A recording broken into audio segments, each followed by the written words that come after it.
Hello বন্ধু বান্ধবীরা, আজকে আমি তোমাদের দেখাবো এরকম একটা ফেলে দেওয়া রঙের বালতি থেকে কিভাবে এত সুন্দর একটা ইনডোর টব বানানো যায়।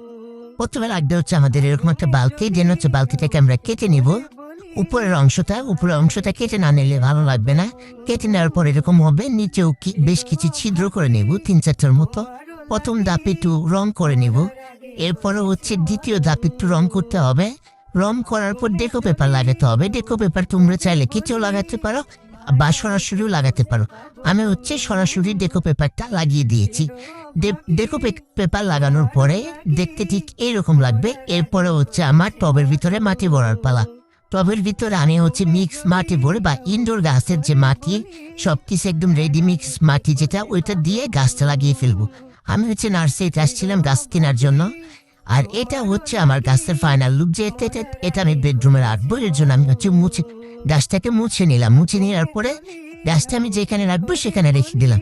এই হচ্ছে আমার গাছের ফাইনাল লুক। কেমন হয়েছে সবাই জানাবেন।